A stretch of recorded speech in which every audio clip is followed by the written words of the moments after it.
ও হযরতে মাওলা আলী আপনি বারেক জিজ্ঞাসা করেছিলেন তাই তো মনে বড় ভরসা আছে ওই দিন আব্বাসের চিন্তা হবে না কেন দুনিয়ায় চোখ খুললে দরবারে এসো নবী নবী করি মাহফিলে গিয়েও নবী নবী করি যুবকদের ডাকি আমার লিডারকে ধরো যুবকদের বুঝাই আমার নেতাকে মানো বোনেদেরকে ডাকি আমার লিডারকে ধরো বাপ মাকে বলি আমার নেতাকে ধরো যেখানেই যাই মুহাম্মদ রাসূলের পক্ষে লোককে ডাকি অর্থাৎ নবীর গোলামি করে বেড়াই তাই হযরত আলী বলেছিল ইয়া রাসূলুল্লাহ হাবিবাল্লাহ আমাদের গোলামদের কি হবে দশা আল্লাহ নবী বলেছিল আলী রে আল মারউ মা মান হাব্বা যে যাকে ভালোবাসে তার সঙ্গে থাকে হে আলী এই কঠিন দিনেতে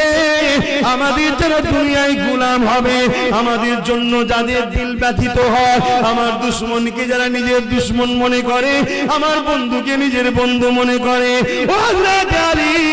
আমি রাসূলুল্লাহ জানিয়ে দিই তারা আমাদের সঙ্গে জান্নাতে থাকবে তারা আমাদের সঙ্গে জান্নাতে খানা খেতে থাকবে